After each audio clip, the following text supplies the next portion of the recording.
to part two of Atieno'S success leaves clues. Earlier, we had talked about your employment and how you transitioned to owning your own businesses and how that gave you time and time with your husband and time with your kids and time to travel. Now we are going to tackle travel, Nancy, and I'm going to ask you my personal questions. I mean, and I guess pertaining the world would also be interested. One of the things that you mentioned was travel to China for $1,500. And on their side, during the commercial break, you mentioned it was actually $1,300 for 10 days, Nancy, and you ate and you got a plane, right? So that's unbelievable, you know. So can we talk a little bit about how do you get these deals? Because if you told me to go to China for 10 days for that amount, I would be on that plan in 3 seconds, you know? And if I'm thinking the same way, I think the world would be like, wait, what, who is this Nancy? And please, Nancy, I'm coming to China with you. That's what we would be doing. I just thought it was like $10,000 to go to China. And I'm like, let me save for that. But what? 1,300, come on now. You know, we can go tomorrow. So can you tell us a little bit how to do that? Also, on the same token, after travel, self-care. Nancy, you are a 45-year-old woman, a mother, a daughter. I mean, you've given back to your children, and you still look amazing and live a beautiful life. Like, I see you, and I'm like, dang, how honestly does she do it all? Can you really, like, I'm not a mother, so I always think that when I get to be a mother, I have to sacrifice and, you know, maybe sit at home and look after my kids, and I'm not going to be able to travel and then keep up everything, you know? And apparently, that's not what we need to do. So could you please tell us a little bit of both? Sure. So on the travel bit, I just have a thing about finding deals. I don't like to pay full price for anything. It's probably the accountant in me, or I feel like, you know, that's better spent somewhere else or invested. So I'll be honest, though, that budget travel requires flexibility. So I think that helps with me being self-employed and being flexible with my schedule, because most of the deals are very specific. Like, you know, you can go, like, you know, like when we went to that trip, it was $450 for the flight, but it had to be, you know, November, like end of November, beginning of December. So if you cannot take advantage of those dates, then you won't be, you know what I mean? So I just want to be upfront that it's being able to take advantage of the deals when they're available and being flexible enough to do it. So that's another perk of my self-employment and my flexibility. But in general, still, you know, there are a lot of, I believe that you don't have to have a lot of money to travel. Okay. And you can, I do what I call follow the sale, you know? Okay. I let the sales dictate my next destination rather than I want to go to Jamaica in next week, and then I have to pay whatever they're charging to go next week, right? But let's say if I'm here and I'm looking at deals, they're like, wait, there's a deal for Jamaica in September, right, for half price, and I'm like, that's when I'm going, you know. So that's my strategy. Is I follow the sale, and unless it's something very specific, like I'm going for a wedding or, you know, or an event or something that I have to travel that weekend, then it is what it is. But that's another trick is, you know, follow the deals. Well, you know, Nancy, I will say I'm very interested, because all the time you traveled, I just thought, oh my God, they must have a budget out of this world to be able to just be somewhere all the time. Every time you turn around, Nancy's somewhere, like, dang, well, can she just sit down even just a little bit? And then maybe it's just that I'm happy for you, but I'm like, dang, can I just not get up and travel the world like that? But now that you mention it, and maybe people didn't ask, but maybe they felt like I did. Like, you know, she must be just doing, like, I mean, you know, so it's just asking, like, when you tell us, oh, it's doable, maybe we don't have to necessarily take all the trips, but damn, I'd like to take half the trips you take, or even a quarter, because every time I turn around, you're doing, you know, the world, you're doing the United States, and I believe that we all would like to do a little bit of something, you know what I mean? And another question, so you do live in the United States, and the deals you get then would be from home, and based in Cali, then you'd be traveling from Cali. Are you able then to get deals, say, if somebody lived in Kenya or somebody lived in Nigeria, or they were somewhere in Europe, do you think you still have the same ability to get those deals for international travelers or people outside of Cali? Oh yeah, I believe so. And actually sometimes it's interesting. Sometimes when you book from other countries, it's cheaper. So I've heard where people will even change their their VPIN or something like that to, you know, look like they're booking from Kenya, you know. So I love those tricks. Oh my God. So you change stuff, you're like, yeah, I'm not mad about that. Shoot, so long as we get a good deal, we can be traveling from anywhere, right? let me say it does help to do a group travel too, because you know you end up splitting some of the costs. So if you have a group of girlfriends that want to do it, that will cut down on some of the costs. We were 6 of us, and we stayed in a villa that had a private pool and a jacuzzi, and it was a 3-bedroom, beautiful villa. So we have 2 to a room, which was very comfortable, you know, but we split the cost 6 ways. So you see, so it's definitely doable. Oh wow, Nancy, those are very, very, very, very good tips. Now I also want to touch on self-care. How do you manage to do all this and be a good mother, a good wife, own your own and run your own businesses effectively? Because you mentioned just the accounting bit and the CPA bit of it, but then you also have more than that. So maybe you can talk a little bit first about the other ventures that you have going, and then 2, how do you do it? How are you able to be this person? Superwoman, really? Okay, I'm not a superwoman. It feels like it. But I'll explain. We have our other is real estate investments, which we're right now focusing on short-term rentals. I've always been interested in real estate. I bought my first property when I was 22. Oh, kudos to you, girl. But I had no clue what I was doing. And it actually ended up not being a very good investment. We all have things that we have failed at, but you know, it sounded good at the time. It didn't end up being a great deal, but it taught me a lot about real estate and investments, and how I actually believe it's the one area where your money can grow the most. I know that the stock market is a big deal and all of that, but there's nowhere your money can grow as fast as it can grow in real estate if you invest in the right property.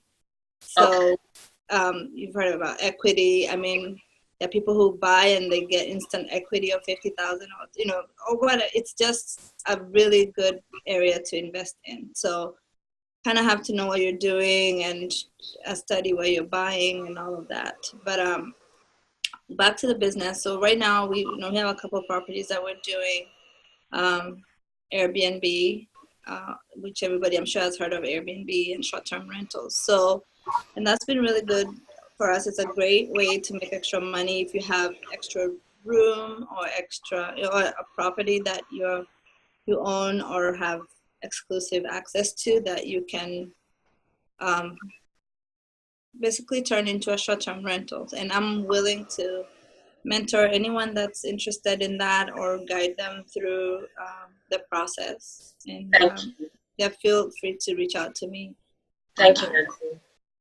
Thank you. I remember the tutorial you gave us on Airbnb earlier, and then also pretty much on the one on the services and stuff. That was really, really, really helpful. So guys, if anyone wanted to know about Airbnb and how to go about it, Nancy is the Airbnb queen. I mean, based on the fact that she's got properties going. So if you have questions to ask and you want to know how to get into it, the pros and the cons, because sometimes you only hear, oh, it's so great, but she will also tell you the not so great experiences, which you really need to know before getting into a business. So Nancy is good at that. She can help you with that.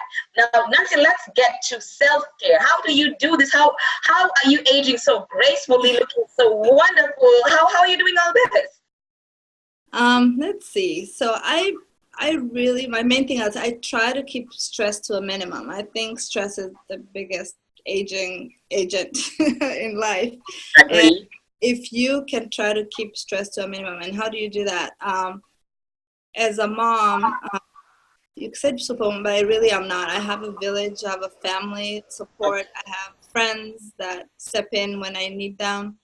And really actually acknowledging that you're not superwoman and that you can't do everything yourself, and being able to ask for help Right. and sometimes delegate, to people or to your kids or to, and not trying to do everything yourself Right. is actually a good thing, because I think we're brought up as, especially African women, that, we're very strong, we can do everything, which we can, but at the end of the day, if you're doing everything and nobody else is helping, you're going to be resentful, you're going to be tired, you're not going to have energy to do anything else. So it's a self-sabotaging to try to be superwoman.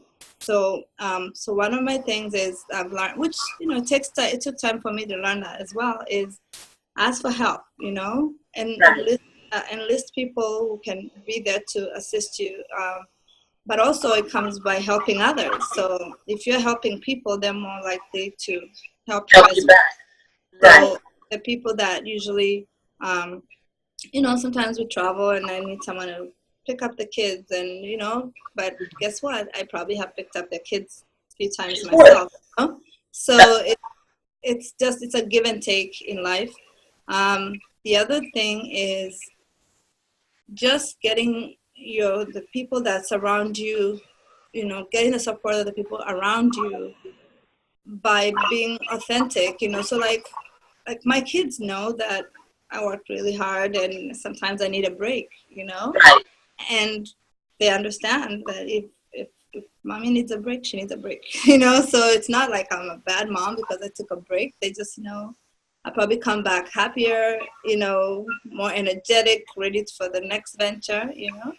and I also incorporate them in my travels. We go places, we have fun. So I think as women, we have to take care of ourselves first before we try to take care of other people, because you cannot give what you don't have, Right. If you're not happy, if you're not comfortable, if you're not, if you're tired, you're not gonna be, won't be there. You'll be snapping at your kids every other minute. You'll be, so it's like, but if you take time out, take care of yourself, fill your cup, then you have something to give.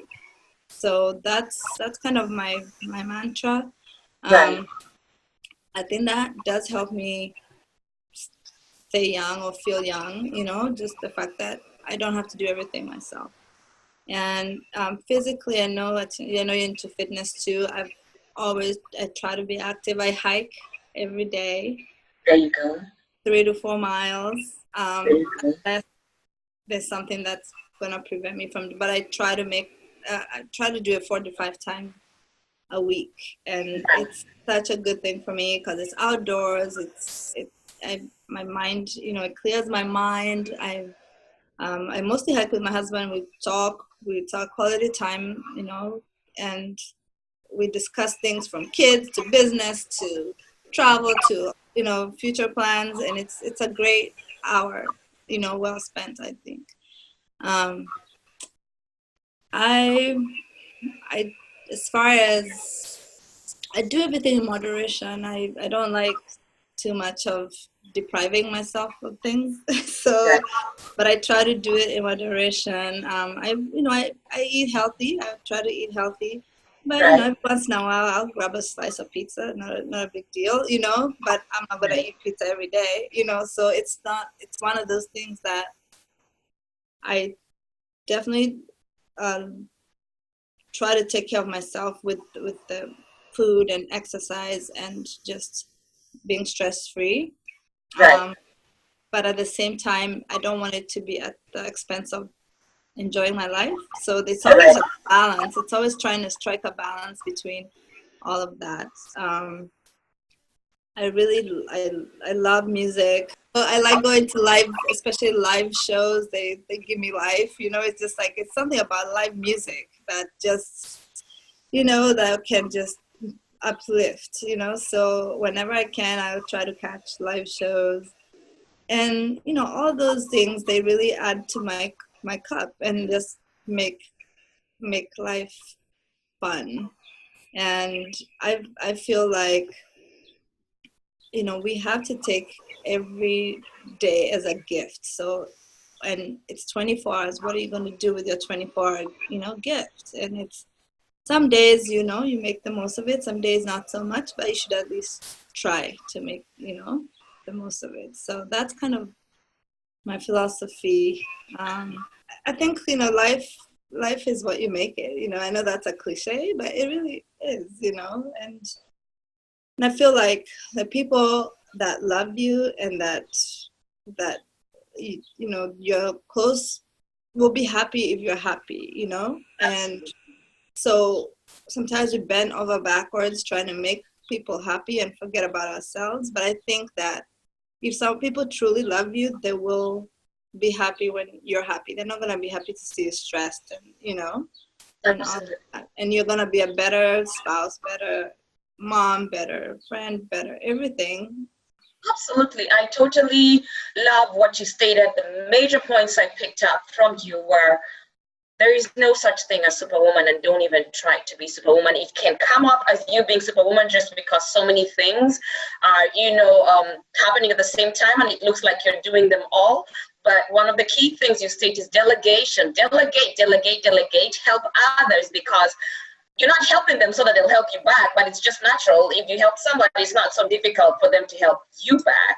And then authenticity is absolutely key. Just be real with your husband, with your kids, with your friends.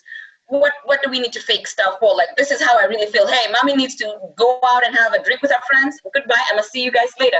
I mean, you know, just the authenticity behind how you're feeling and the things that make you full, and the need to not necessarily be superwoman in all areas, and that you need a break, and that is fine. I believe it's also great values to your kids, because then your kids learn from you how they should operate in life, and they do not have to operate being super mom, super dad, super person. And delegation is key. And I also believe that delegation gives a sense of responsibility. If you gave me you know, the chance to watch your child, and maybe I'm not a mother, that also in itself gives me the stepping stone to be like, okay, I'm gonna be a mom or an auntie for a number of hours. So I think that's absolutely key. So thank you for all your points, Nancy. Now, a question to you: what you know today, if you knew it 10 years ago, what are the things you would and would not do? So let's say two key things. 10 years ago, you know what you know now. Yeah. 2 things you would do and 2 things you wouldn't do. And it doesn't have to be 2. It's just maybe the ones at the topmost of your head, really. I kind of have a different way of looking at that. And I was thinking about this before, like, what would I change? And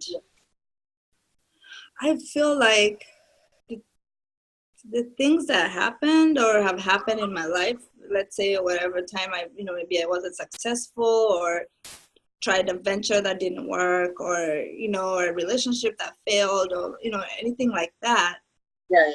I feel that it is part of what made me who I am, you know, like if I didn't experience the losses or the failures, then I wouldn't be appreciating the success that I, you know. So, like, do I want to change that? You know, like, I want to relive it, but I feel, I don't know if you watched that movie called The Butterfly Effect. It basically, it's Ashton Kutcher. It basically shows that, you know, if you change one little thing in your life, then it could change the sequence of events the rest of your life, because you changed one thing somewhere, you know, because everything happens to get you to the next step. Oh, wow.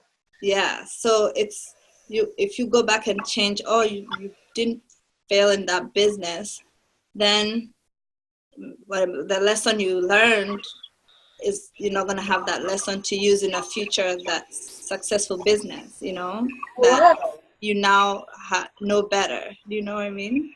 Right, right. And then that debunks the way we typically think about stuff, because we're like, well, had I known, I wouldn't know. No, most probably you needed to go through that to get to who you are I today. did that real estate deal when I was 22, which was stupid. Somebody came up to my sister and I, and they're like, "Hey, you can buy this home," and we qualified and everything. And that back then it was super easy to qualify, not like now.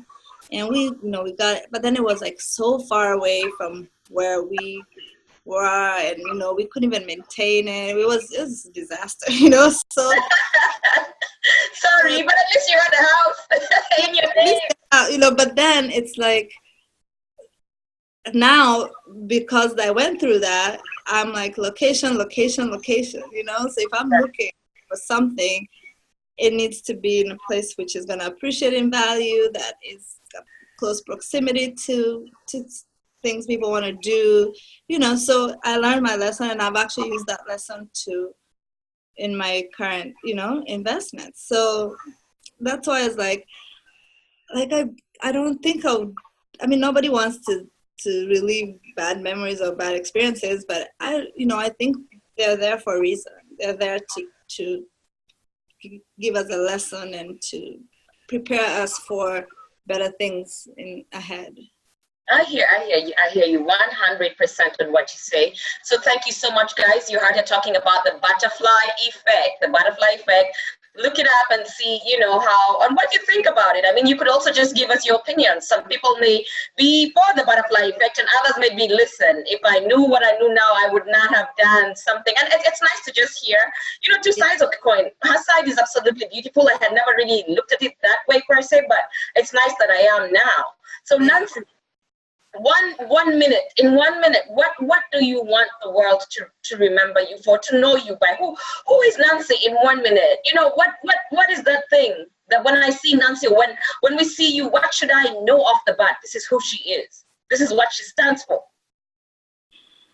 Ooh, I I think I said this, I don't know if I said this earlier, but I have a theme song to my life, which is Chaka Khan, I am every woman. And I really try to live that. And I feel like a lot of us are every woman. So if it's all in you, it's what you choose to put your energy and effort into, and it's what you're going to get back.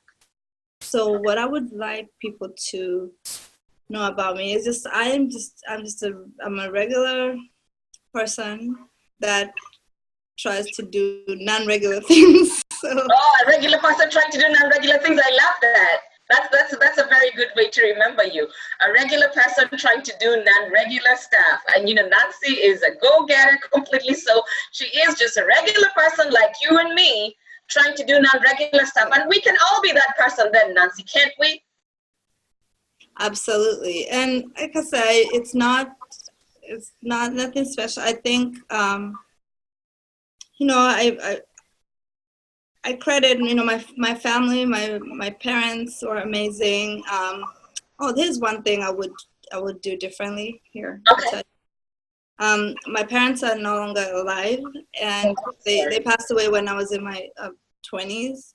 I'm sorry. And if I could do something different, is just spend more time with them. I mean, I was in another country, so that was hard to do, but I don't feel like I spent enough time really engaging with them as an adult, because I left home when I was so young, and then I was out here, and it was almost every other, like one of those phone calls every couple weeks, but not really not that much time. And so what I try to tell people that still have their parents alive, that are older and are in a position to spend more time and really give back to their parents and appreciate them, and please do not take that for granted. I didn't get to have that chance, but if you do, definitely do not take it for granted, because they're not going to be here forever. Thank you. That's something I would definitely want to impact on anyone that's listening. Okay, so that everybody, and it's something that we do know, but I think maybe sometimes you kind of think that they will be there forever if you have them.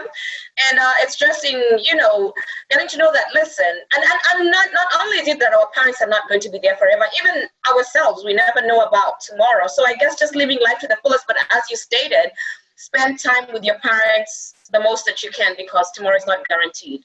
And the people you love too, one thing that as a mom that I strive is I never want my kids to feel unloved. Like that's my whole goal in life. It's like at any one point, I want my child to know that they're loved.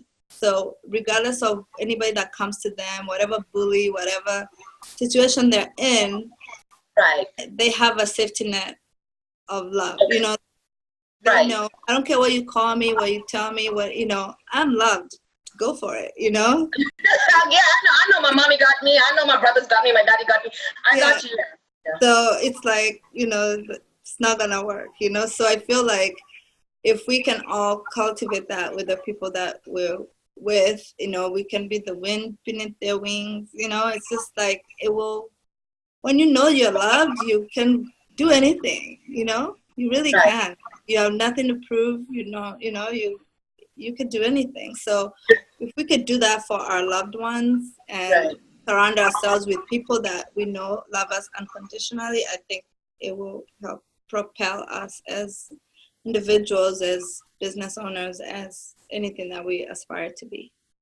Oh, thank you very much for that, Nancy. Now, could you tell us how can people reach you? How do you want to be reached if we want to know about, Airbnb, if we want to know about, the CPA bit of it, if we want to get a travel deal and want to travel for little to nothing, how then do we get in touch with you?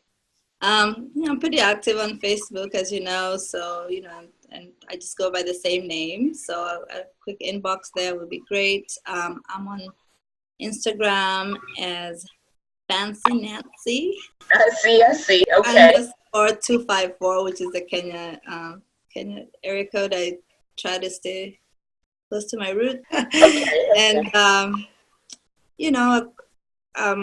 for my business, Nancy at businessfinancialcpa.com.